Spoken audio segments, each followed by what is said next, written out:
आवाज़ तो हम बराबर उठाएंगे, आवाज़ उठाना हमारा एक कर्तव्य है। और यदि ये अधिकारी हमारी बात नहीं मानते तो हम लोग मुख्यमंत्री से मिलने के लिए हज़ारों किसानों के साथ लखनऊ की ओर कूच करेंगे। यदि हमारे साथ कोई भी घटना घटती है तो उसका जिम्मेदार रायबरेली का प्रशासन। बिंदुओं को लेकर के दिनांक 9 तारीख को अपने स्थानीय कार्यालय बछरावा में हम लोग अनिश्चितकालीन भूख हड़ताल करेंगे, जिसमें हमारे सभी जिला अध्यक्ष और हमारे सभी किसान साथी हमारे साथ उपलब्ध। आज के समय की सबसे बड़ी जो समस्या है राजस्व की, समस्या है सरकारी अस्पतालों की, समस्या है ग्रामीण गौशालाओं की, समस्या है उस प्रत्येक गरीब की जो अपनी आवाज़ उठा नहीं पाता। इन सारी समस्याओं को लेकर आकाश मिश्रा, मंडल प्रभारी किसान यूनियन, जिन्होंने डीएम को ज्ञापन सौंपा, जिन्होंने एसडीएम को ज्ञापन सौंपा और आने वाली 8 तारीख को भूख हड़ताल की घोषणा भी कर दी। यदि नहीं कार्रवाई होती है तो 2 दिनों का भूख हड़ताल होगा। इनके निजी आवास जो क्षेत्रीय आवास है उस आवास पर अंशदेव आकाश मिश्रा से बात करते हैं सारे विषयों पर। स्वागत है आकाश जी। सबसे पहले तो अनुज जी आपको बहुत बहुत धन्यवाद देता हूँ, आपने हम किसानों की आवाज़ को उठाने का कार्य किया है, आपका आभार व्यक्त करता हूँ। आकाश जी, अभी आपने 2-3 दिन पहले एक ज्ञापन सौंपा है एसडीएम ऑफिस में, डीएम ऑफिस में, आखिर क्या आपकी मांग है और क्यों?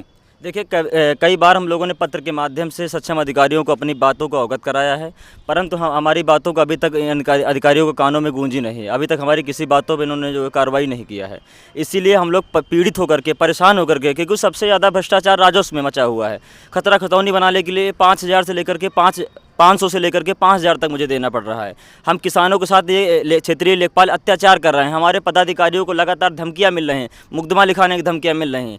और स्थानीय थाना के अंतर्गत, बछरावा थाना के अंतर्गत अवैध खनन प्रशासन के कान के नीचे करवाया जा रहा है, परंतु प्रशासन इस पर कोई भी कार्रवाई करने के लिए तैयार नहीं है। इन्हीं सब बिंदुओं को लेकर के दिनांक 9 तारीख को अपने स्थानीय कार्यालय बछरावा में हम लोग अनिश्चितकालीन भूख हड़ताल करेंगे, जिसमें हमारे सभी जिला अध्यक्ष और हमारे सभी किसान साथी हमारे साथ उपलब्ध रहेंगे। अभी कुछ दिन पहले आप एक गौशाला गए थे, गौशाला की व्यवस्था बड़ी लचर थी, बड़ी ख़राब थी।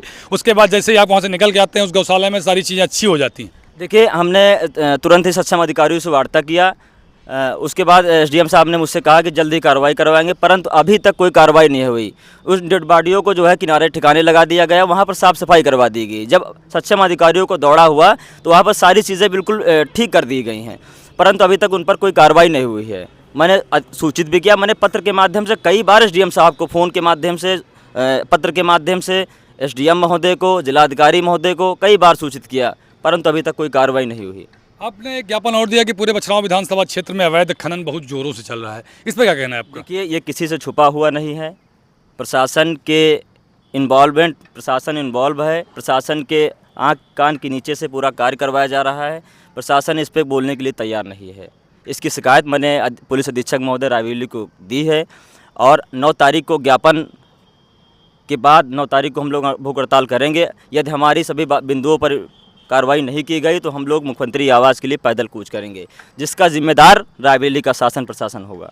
आकाश जी, एक चीज़ और आपकी निकल के आती सामने, आप कई बार हॉस्पिटल पहुंचते हैं, वहां दवाइयां बाहर की लिखी जाती हैं, आप लोग उस पर भी काफ़ी विरोध किए, लेकिन अभी तक वो व्यवस्थाएं सुनियोजित तरीके से हो नहीं पा रही हैं। देखिए, बछरावा CSC में कुछ ऐसे डॉक्टर हैं, मैं किसी का नाम नहीं लूँगा, कुछ ऐसे डॉक्टर हैं जिनकी मिली भगत से बछरावा में बगैर रजिस्ट्रेशन के फर्जी हॉस्पिटल संचालित हैं, जिन पर कई बार शिकायत करने के बाद भी सीएमओ के द्वारा कोई कार्रवाई नहीं की गई है। सिर्फ लीपापोती की जाती है और कोई कार्रवाई नहीं की जाती। क्या लगता है आपको कि भूख हड़ताल का फर्क पड़ेगा? क्या सरकार के कान में जू रहेंगी या फिर ऐसे ही जैसे चल रहा है ऐसे चीज़ें चलती रहेंगी? आकाश जी, देखिए, आवाज़ तो हम बराबर उठाएंगे, आवाज़ उठाना हमारा एक कर्तव्य है।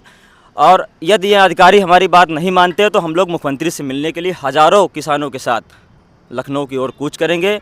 यदि हमारे साथ कोई भी घटना घटती है तो उसका जिम्मेदार रायबरेली का प्रशासन होगा।